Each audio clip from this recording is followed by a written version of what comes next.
Are you feeling like your brain is just stuck in doom scroll mode? Stick with me, because I've been exploring something that's helping me feel more grounded and alive.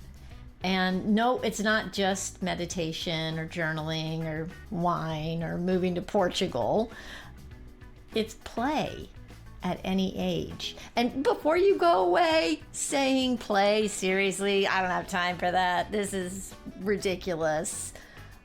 I get that. I really do. I want you to know, because I've been there. But stay with me, because I'm going to do my best to show you that the benefits of play are real, meaningful, and honestly, kind of profound. Hi, I'm Yvonne Marchese, your resident age agitator and the host of the Late Bloomer Living podcast. And just so you know, I don't have all of this figured out. This is an exploration for me and an experiment, and I'm simply sharing what I'm learning as I go. But this is backed up by a lot of other experts that I've been reading about and learning from. So here's the thing, like a lot of us, I've been navigating a season where the world feels loud and overwhelming and nonstop. And I needed something that brought me back to my body, back into joy. I need more joy, even for a moment. Don't you need that? So about 2 years ago, I decided to put a little more play back into my life by getting back on my roller skates. Yeah, it was something I hadn't done since I was probably about 13. And I missed it. And I ordered my roller skates and I put them on, and it was magic. When I skate, I feel like I'm flying, and it demands my full attention because I got to stay up on my skates in the best way. I mean, it requires me to focus in this really good way, delicious, pure fun for me. And time absolutely disappears. And I'm even learning to dance on my skates, slowly, awkwardly, joyfully. It ended up becoming one of the biggest sources of delight in my adult life. And yeah, here's the thing. After 2 years of skating, I did have a fall and I broke my elbow, even with pads on. I wear pads, helmet, the whole thing. And now I'm in physical therapy and I'm working on strength and mobility to get everything back. But let me be very clear. I am getting back on my skates. I miss that feeling of flying. Every time we do, the skate park is down by our beach, and every time we drive by the skate park, I'm like, I want to get back on my skates. My husband says, I know, honey. So I'm not telling you this story because you need to go buy roller skates. Believe me, I get that. Skating is my thing. And it's one of the things that makes time fly by for me. But that's going to be different for you, different from anybody. Joe, Susie, whoever, it's all different. And I want you to find your thing, the thing that makes time fly, the thing where you forget yourself when you're doing it, when you get in the zone. How long has it been since you've done something like that? Okay, while I'm on pause with the skating, I'm still exploring play. I shuffle dance in my kitchen. I'm hoping to get a hula hoop for Christmas. Woo! And I play around in my art journal. And believe me, I'm a stick figure level artist. That's where I'm at. I paint around and dab around with some watercolors in my book, and I doodle, and it's all very imperfect. And that's the point. Being good isn't the point. It's doing something that relaxes me and chills me out and makes me feel a little creative. Why not?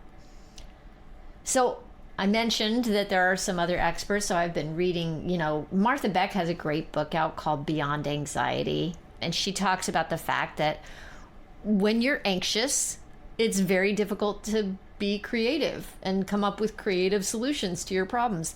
But when you're doing something creative, you can't feel anxious. Huh. Sounds a lot like play. I think they're the same thing. In fact, for some people, doing creative things is the form of play that works. Jill Bolte Taylor, look her up. Oh my goodness. She had a stroke that shut down the left side of her brain, had to relearn how to talk. She's a Harvard neuroscientist, gross anatomist, and after 8 years, she was able to come back and kind of talk about what happened when she was fully existing in her right brain. That's kind of where the play is. Play is about being in the present moment. So go check her out. Fascinating. Even Mel Robbins recently did an episode on her podcast about the benefits of play for older people. I'm not just making this up. I'm telling you. Everybody's got different methods of accessing it. That's the point. Give your brain space. Let the right side come on in. That creative, intuitive part. Breathe. Take breaks from all that productivity, that furrowed brow. I found myself doing that just now. Rest, imagine, play. So anyway, I'm experimenting with that, just seeing what happens. And I'll tell you, since I started experimenting with it, my life feels a whole lot better. Who doesn't want that? And I do want to say this clearly. Sometimes you're just too stressed to feel playful or jump right into play. When your nervous system is totally overloaded and joy feels completely out of reach, in those moments, you probably can't access that sense of playfulness or feel like even playing. What you need then is something that will ground you. And for me, grounding can look like taking a nap. That's a good reset. Even 15 minutes of lying down. For me, meditating. You may be a person who's like, well, nope, I don't meditate. Doesn't work for me. Fine. But turn off the news, put down your phone, get off social media, get outside for an easy walk. And if you're one of those people for meditation where it makes you want to climb out of your skin, here's a fun little thing I do when I walk sometimes, is I'll just keep saying, I'm noticing. I'm noticing the trees. Oh, look at I'm noticing how the lights are shining through the leaves. I'm noticing those flowers. I'm noticing the air is a little chilly and crisp. I'm noticing my breath. What that does is it pulls your brain like right back to the present moment. And when you get there, very often what you're going to figure out is that you don't need to be scared of anything because you're actually okay right now.